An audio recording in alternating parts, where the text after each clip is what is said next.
Not gonna lie, I swear my kids are having meetings that I don't know about to figure out who's going to wake me up at night and how many times, just to make sure that my sleep is interrupted. Let's start this podcast.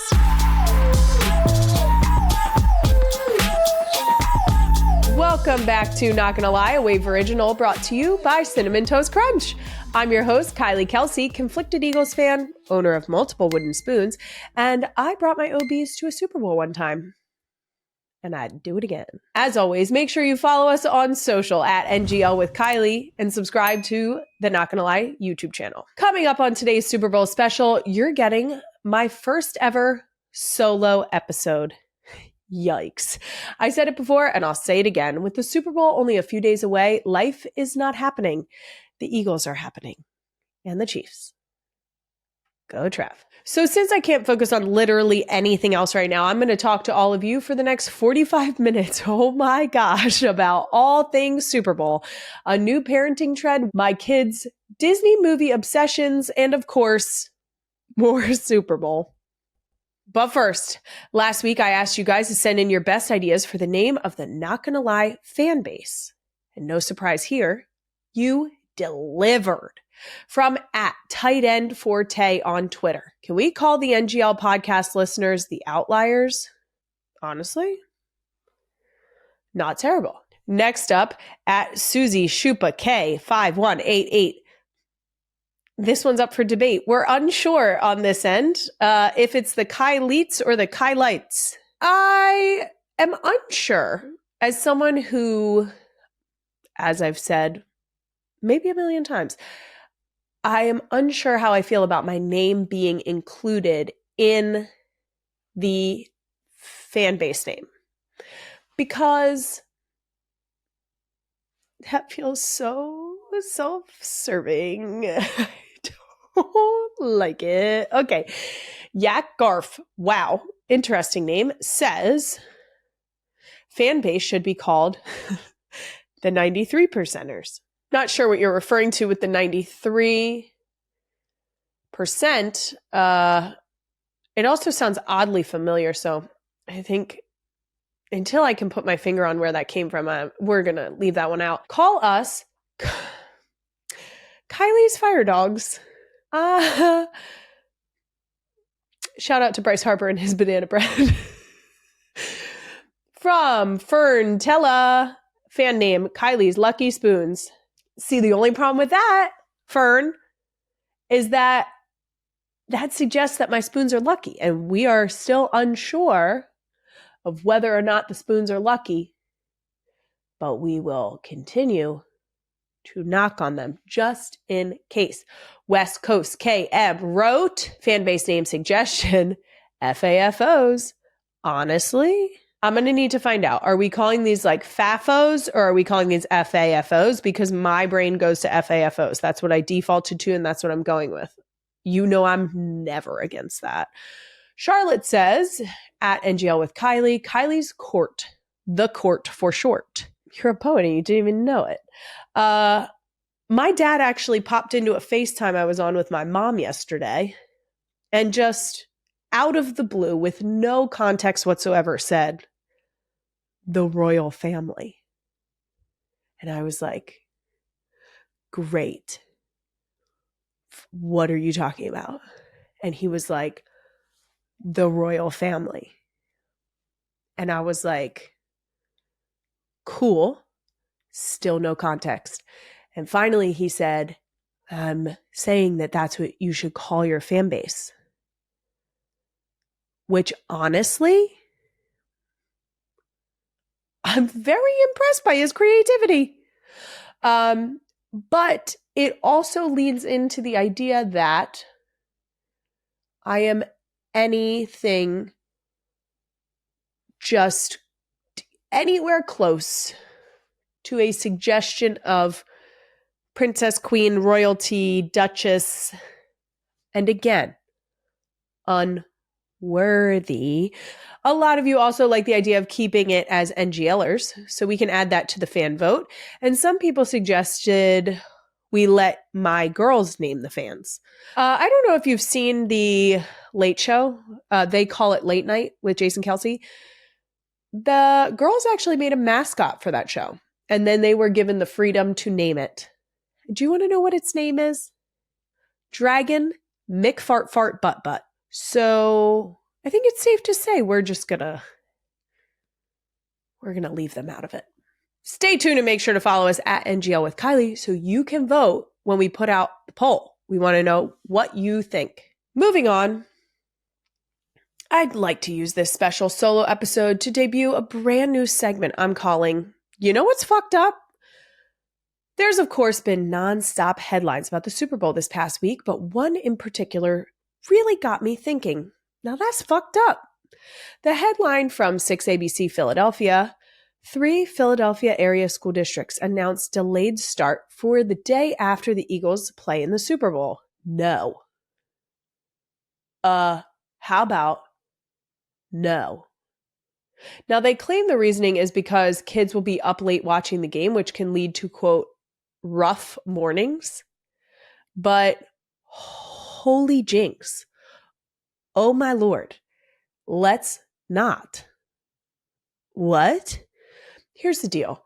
You regularly will put a 1 or 2 hour delay or a complete day off on a snow day the morning of the school day.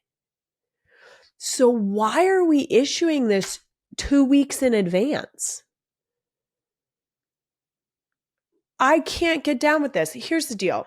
The only way I'm getting down with this is if we can retract this statement, okay? It's not a hard, we're definitely going to get a delay.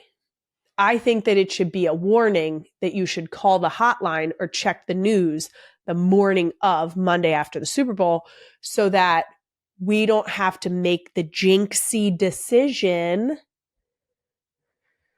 Do I need to send you guys some spoons? This feels we're jumping the gun. I will say though, for the sake of the teachers, specifically the educators that are involved in these situations, you could do them this solid. Like, I get that it will be rough for the parents, but then the parents get to send them to school, the parents get to go to work, because a lot of parents still have to work on Monday at regular time. But I do understand that. I'm going to let you in on a little theory.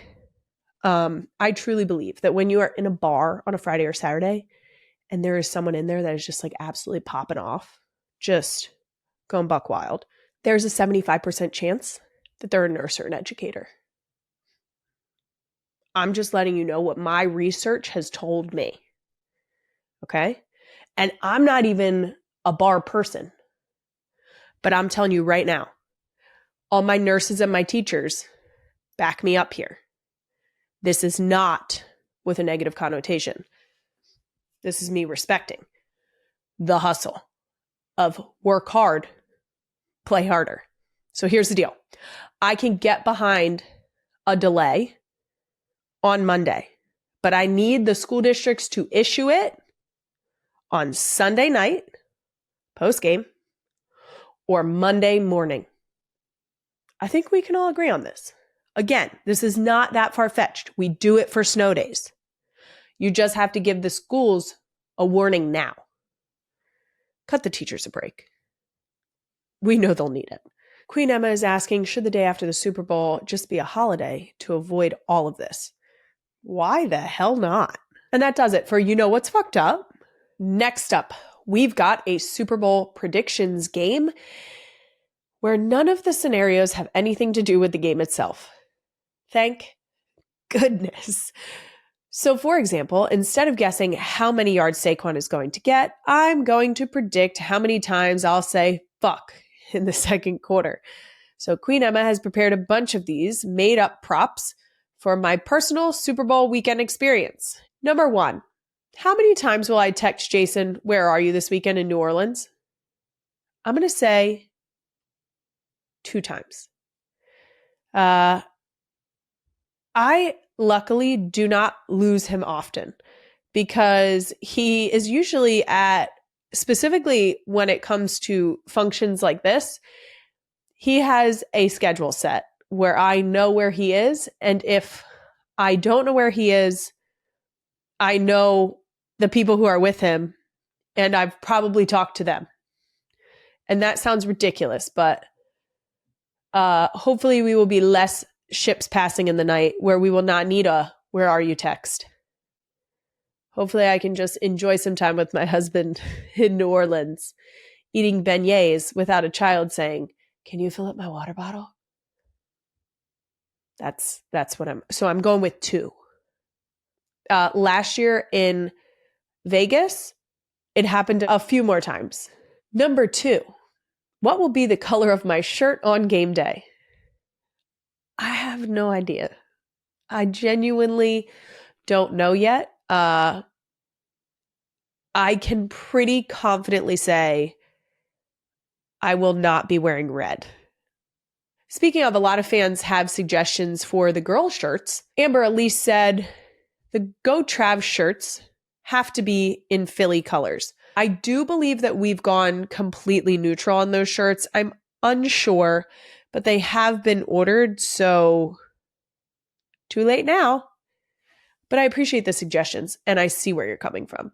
Number 3, how many times will I swear during the entirety of the game on Sunday? Emma's suggesting an over-under of 100. I would say over 100 times. And specifically, which curse word will I say the most? My dad's favorite one that I say. That's sarcasm. The only person I do not say the F word in front of is my father. He has requested a no cursing episode. It's not this one, Dad. I'm so sorry. Plug your ears. Fuck is going to be the front runner. I am going to say fuck the most. And any iteration of fuck, any version of fuck. Fucking, fuck this, fuck that, what the fuck, holy fuck, fuck shit, god damn it, fuck. All of those are options for what could happen. Holy fucking shit frequents while watching football. When I am at a game, specifically at a game around other people, I prefer to curse more quietly, but not necessarily less. Usually I'm watching the game in safe space, aka next to people or in earshot of people who either feel similarly or know that I curse like a sailor. So it's happening. And it would not be quite as loud as if I were in my own living room, but still a substantial number of fucks. And the best part about that is that it's like a stream of fucks, whether it's going well or going poorly. So over 100 fucks at least. I'm so sorry, Dad. Number 4, what are the odds of a video of Jason taking his shirt off during the game goes viral? I do think that I think he's moved on from that. I think he was very much feeling the vibe of Bill's Mafia when he did that. He had gone out and enjoyed the tailgate. I don't think he broke a table even though he wanted to. He was being at one with the people of Buffalo when he took his shirt off, even though it was in celebration of the Chiefs. My husband is very much someone who can just get down with a good fan base. And I think Bill's Mafia has shown that they are just a good, passionate fan base. That's why he let everyone see his,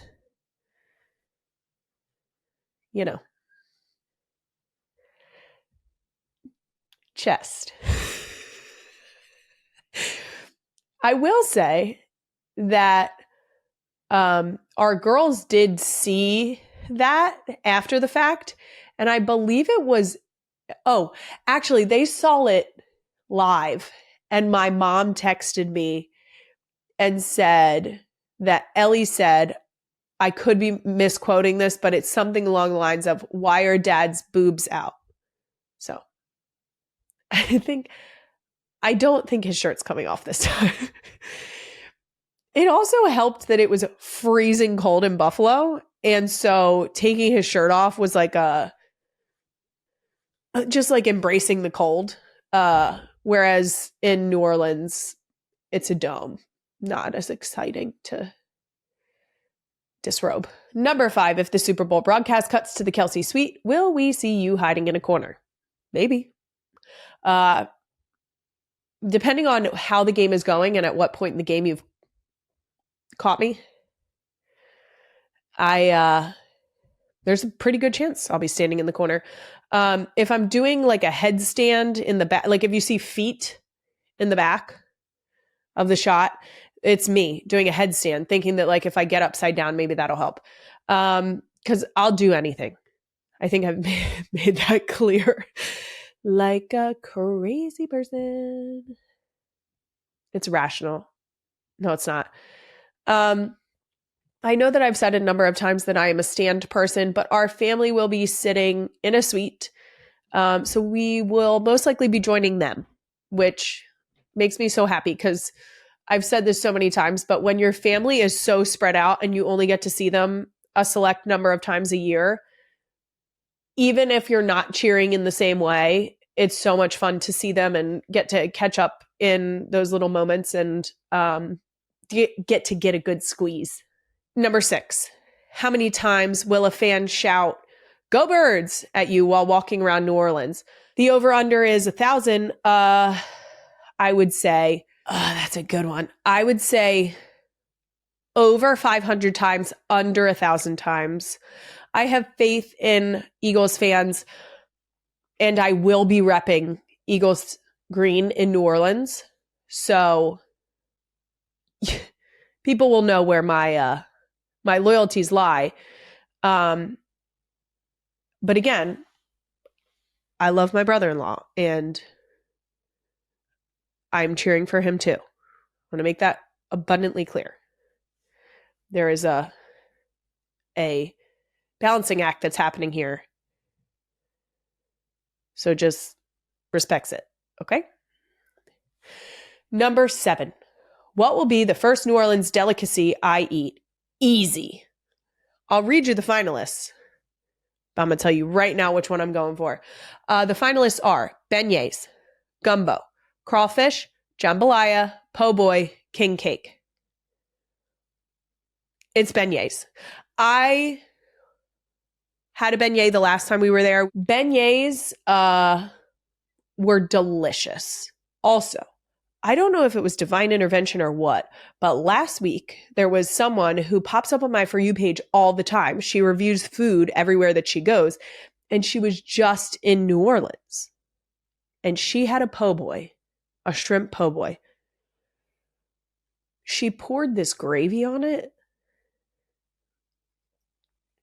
I will be seeking that po' boy out. That specific, I have it saved and I sent it to someone who I will be with in New Orleans so that we can find it.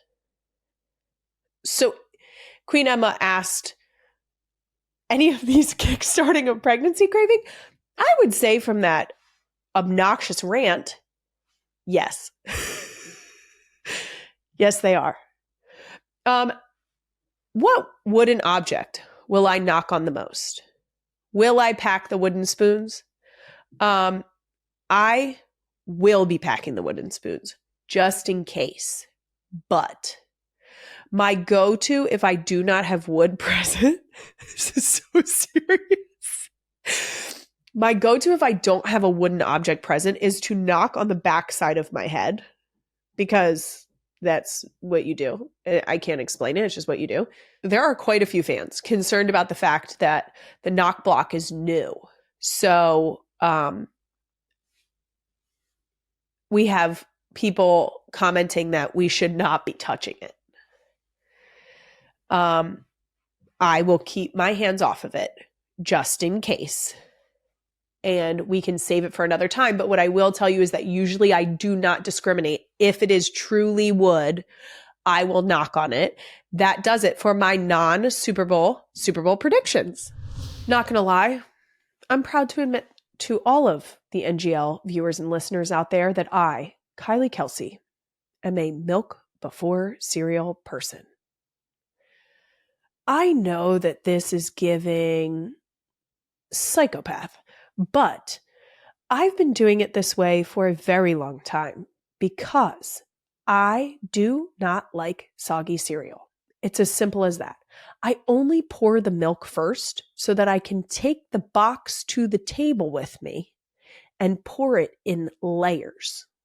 So that I pour one layer on top and I eat it. And then I pour another layer and I eat it. Does it make me consume way too much cereal? Who cares? I love the crunch, which is why I love Cinnamon Toast Crunch. There you have it. It's a better ratio, less mess, crunchier bites, and a Cinnadust management system.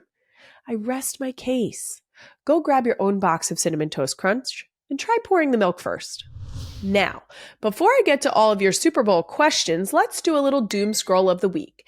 This past week, I was actually doom scrolling Instagram and came across a post from the Scary Mommy account titled, "What is FAFO Parenting? The Parenting Style Explained." The caption says, FAFO Parenting, which stands for we know. Fuck around and find out parenting is the act of having your kids experience the natural consequences of their actions without getting too involved. They also shared a TikTok from, "Hey, I'm Janelle," to further explain. Queen Emma, hit it.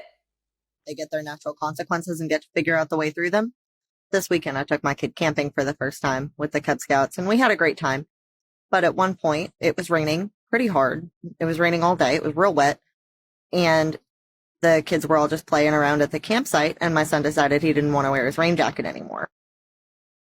Okay, that's up to you. I'm not fighting my kid on a jacket unless temperatures are such that it could be dangerous to be without it. He got to decide for himself when he'd had enough. He got to decide for himself when he needed to go find a new shirt and stop playing and change. And we pretty much do that with everything that there's not a safety concern. If there's a safety concern, obviously they're not finding out from that. Her bringing up jackets hits close to home. Elliot is very much in the camp right now where she thinks she doesn't need one. And 2 weeks ago in Philadelphia, it was single-digit temperatures. So we did have the discussions that turned into arguments about putting on our jacket, which resulted in, when I had enough of the argument and clearly was not getting anywhere, my husband so graciously tagged in to the discussion and absolutely nailed it with asking Ellie if she would like to go outside on the front porch to feel how cold it was. So he opened the front door, took her outside for just less than a minute. So no safety concern here. Less than a minute, she's outside. She comes back in and she's like, "It's cold out there." And I'm like, "Great, let's put your jacket on." And then guess what? She put her jacket on. So it was just a matter of that's one of those instances where, and my husband does this all the time, where he will realize that I have reached the point of no return and that we're not getting anywhere. And then he will tag in, and we do it sort of vice versa when someone needs it. But he's very good at that. There are also times where I discuss things with them about safety, and that the reason I don't want them to do things is for the purpose of their safety. And sometimes I still get met with, "Well, I'm going to do it anyway." And we tote this line once an injury is once an injury is sustained, we tote this line of, "I'm going to give you comfort, but also I told you not to do that." I think there are some misunderstandings about the idea of gentle parenting. I think it's a very wide spectrum when it comes to gentle parenting, where I've seen that there are people who gentle parent in a way that their kids have no boundaries and are never told no. And I just don't feel as though my kids would be equipped to enter the world and hear no from other people, which is a legitimate answer outside of our house, if they don't receive it at home. So we don't meet people on that end of the gentle parenting side. But I've also seen quite a few people on my algorithm discussing that it's not always this like very coddly, spoiled situation where they just get to do what they want. Sometimes it's just trying your best not to raise your voice, making sure that you explain why you're telling them not to do something or why you're asking them to do something. Or even just explaining what the consequences are going to be ahead of time, like giving them an opportunity to receive information and make a decision on their own. But also my kids are 5, 3, and 2. So I will guide them in their decision making at this point in their life. And that does it for Doomscroll of the week. All right, let's get to it. It's time for the Super Bowl edition of Ask Me Some Things. We tried to do Ask Me Anything, but you guys really got in deep. So we switched it to Ask Me Some Things because I like boundaries.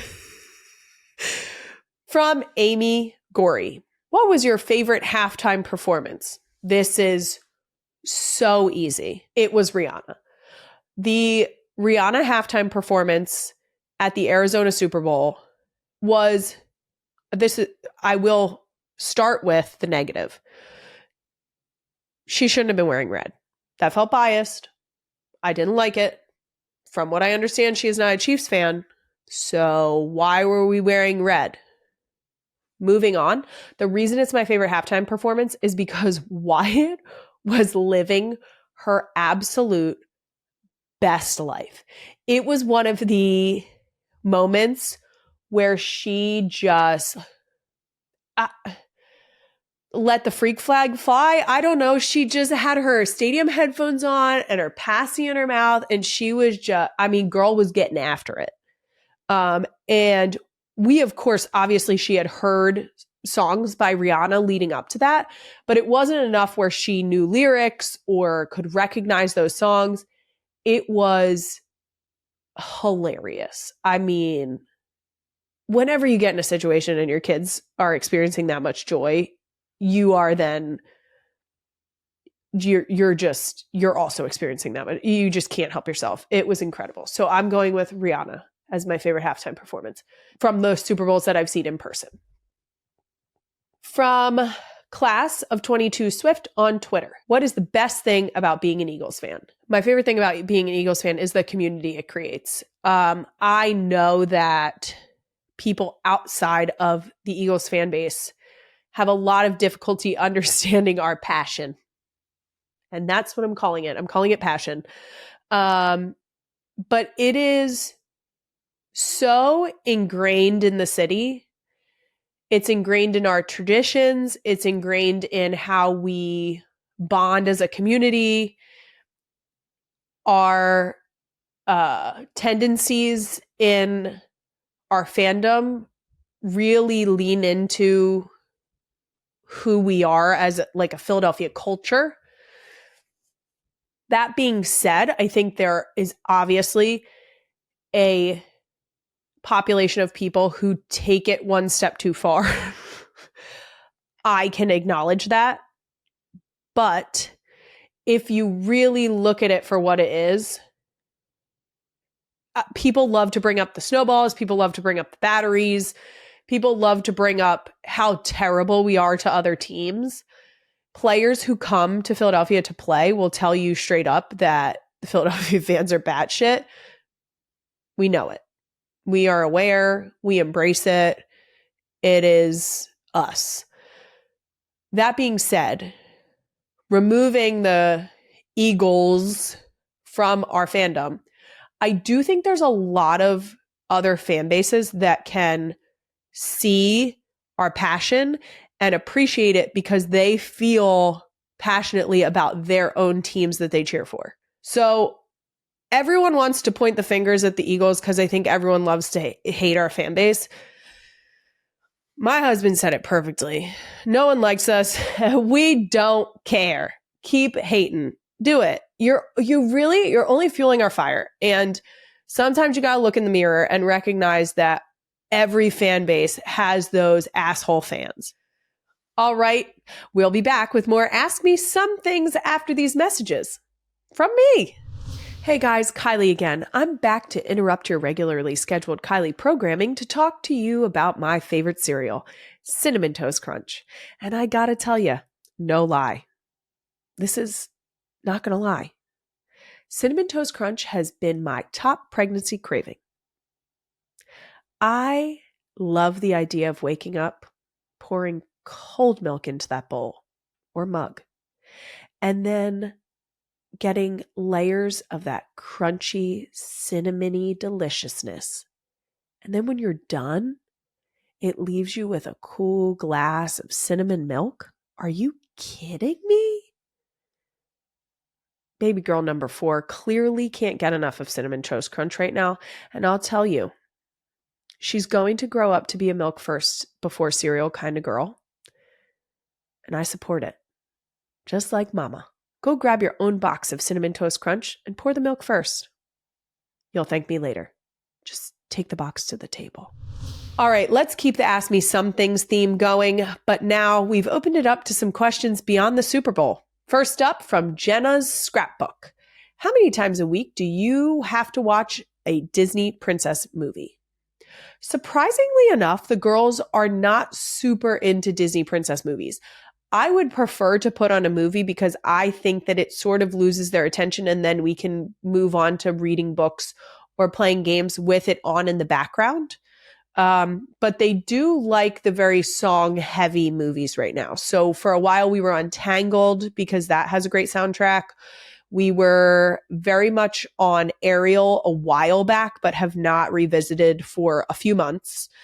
And Bennett, I know. Crazy. She's not even 2. And homegirl wakes up and say, I watch Elsa. So last night for a good 10 minutes, I was trying to figure out why she was telling me cat cross was what she kept saying. Cat cross. And I could not figure out what she was saying. And finally she said, with Elsa. And then she said, with Anna. And I said, are you saying Kristoff? And she said, yes. So we are back in the Frozen era in our house, which is fine. We love to just belt it out a little bit. We've also been belting out the Wicked soundtrack, Wyatt Loves Defying Gravity, and I'm not mad about it. Cynthia Erivo, you fucking nailed that. Okay.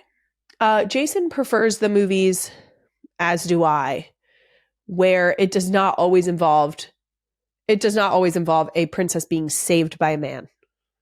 So we don't have to always lean into that storyline, ladies. From Abby McRae 15. What genre of music do you typically like to listen to? My go-to every single time, if I am in the car by myself, is early 2000s hip hop and R&B without fail. Every single time. Sometimes I will lean into some 90s and sometimes I will try and get a little closer to current day. But for the most part, early 2000s hip hop and R&B, like Ludacris, 50, they just hit.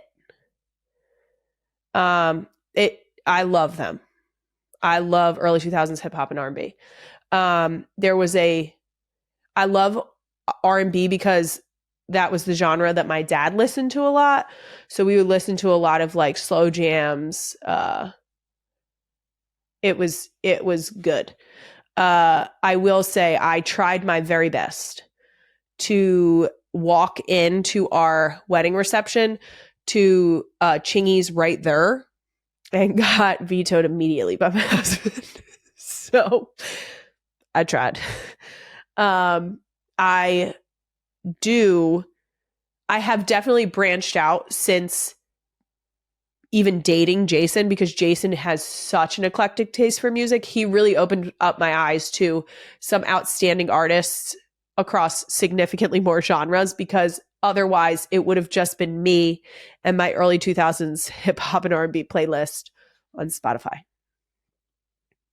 Chilling with not even a taste of Chris Stapleton or some of the other artists that Jason has introduced me to that I have thoroughly enjoyed. From Mommy Alana, you mentioned that you coach field hockey. Are you planning on coaching your daughters if they play sports? I don't think so. I don't think that I want to coach them, because I will happily go and play with them or practice with them in their free time, because I do think it's really important to put in those extra minutes outside of your practices. I will happily go and do that with them. If it's a sport that I don't know, I will try my best to learn it so that I can help them and give them feedback. But even if they play field hockey, I do not want to coach them, because I think it's so beneficial to have that coach-player relationship.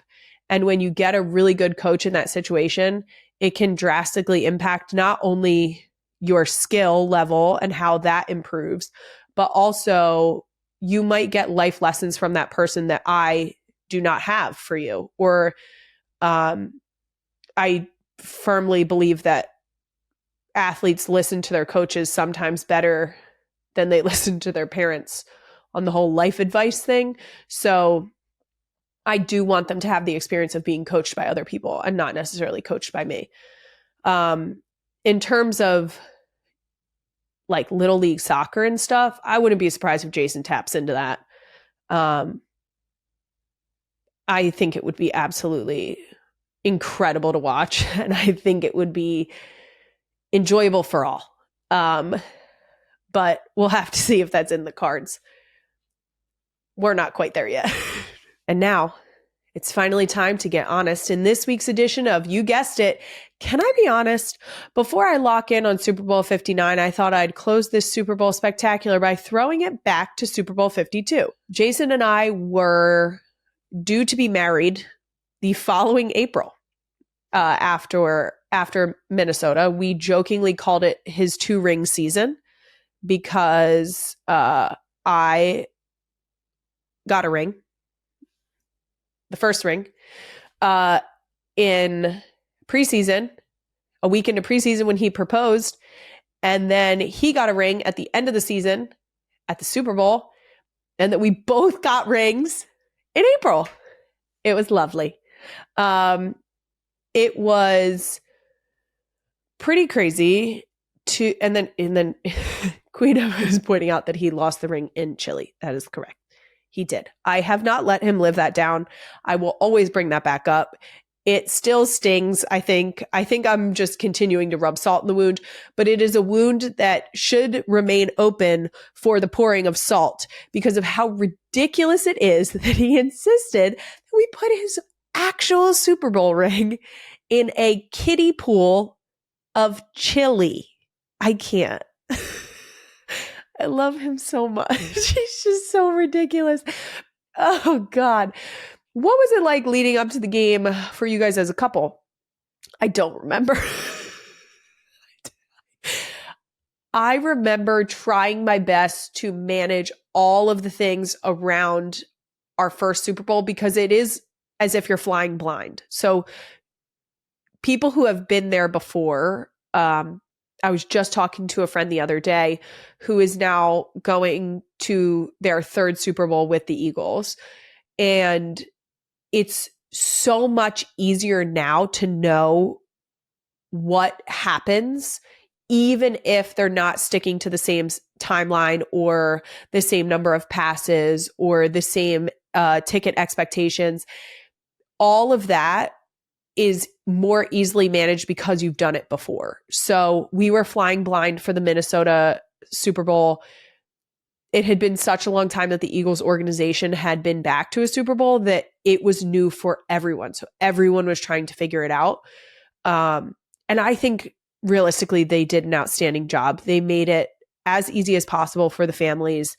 But I don't remember leading up to the game, outside of trying to manage the ticket requests that we had, making sure that all of our family was accounted for their hotels and their tickets, and then passes, making sure that we distributed passes appropriately to whoever was going to be there for certain events, because every single event that happens for the team, a welcome party, a post-game party, the pregame tailgate, all of those things are passed. So like, you must have a pass to get into those spaces, and there are only a certain number of passes available. So they are divvied up between people in the organization and the players and coaches. And then people have to sort of trade amongst themselves to make sure that everyone has the appropriate allotment for what they need personally. So it's very fair in the way that they first initially distribute, but then it just gets a little dicey with how quickly you need to figure out how many people you have in every single situation. It gets very difficult. My favorite moment from the game, I would love to tell you, but I blacked out. And by blacked out, I do not mean that I was intoxicated. I mean, I genuinely blacked out. What I do remember is that our seats were directly behind Brent Selleck, a former Eagles player, former Eagles tight end.